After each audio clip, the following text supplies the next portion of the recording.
স্বাগত স্বাগতম স্বাগতম বন্দে মাতরম বন্দে জয় ত্রিপুরা জয় ত্রিপুরা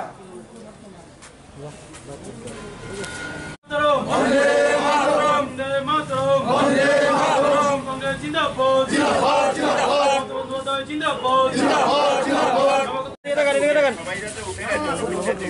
দাদা এদিকে তাকান আরে কই বন্দে মাতরম বন্দে মমতা ব্যানার্জি জিন্দাবাদ তৃণমূল কংগ্রেস জিন্দাবাদ তৃণমূল কংগ্রেস জিন্দাবাদ জয় ত্রিপুরা জয় ত্রিপুরা তৃণমূল কংগ্রেস জিন্দাবাদ জিন্দাবাদ জিন্দাবাদ নবগঠিত নেতৃত্বের তৃণমূল পরিবারের স্বাগত স্বাগতম স্বাগতম মমতা ব্যানার্জি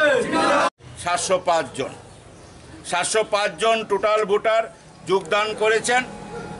আপনারা দেখেছেন গত 2-3 দিন যাবৎ একটা বিভ্রান্ত করার চেষ্টা করেছে, যারা দীর্ঘদিন 25 বছর পারেনি কমিউনিস্ট পার্টিকে হারাতে, যে কারণে বাধ্য হয়ে মানুষ কিন্তু বিজেপিকে চায়নি, কিন্তু বাধ্য হয়েছিল কংগ্রেসের ব্যর্থতার কারণেই ভারতীয় জনতা পার্টিকে 2018-তে ক্ষমতায় নিয়ে এসছে।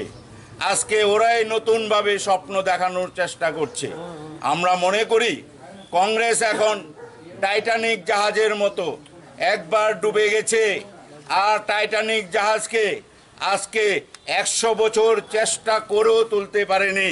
কংগ্রেস আজকে টাইটানিক জাহাজের মতোই ডুবে গেছে অতল সমুদ্রে, সেখান থেকে আর তুলে আনা কোনোদিনই সম্ভব হবে না। কংগ্রেস হচ্ছে টাইটানিক জাহাজ, সেটার অস্তিত্ব আর কোনোদিন পাবে না, সেটা আর তুলে আনতে পারবে না। নিশ্চিত ত্রিপুরায় তৃণমূল কংগ্রেসের নেতৃত্বেই সরকার হবে। গত 2 দিন আমি উত্তর ত্রিপুরা ধর্মনগর এবং ঊনকোটি জেলায় কৈলাসহর সহ বিস্তীর্ণ অঞ্চলে গিয়েছি। সেখানকার মানুষ দলে দলে মানুষ আমাদের সঙ্গে যোগদান করেছে, একটাই যে না, ত্রিপুরায় আমরা তৃণমূলের সরকার চাই, তৃণমূলের নেতৃত্বেই ত্রিপুরায় সরকার হবে।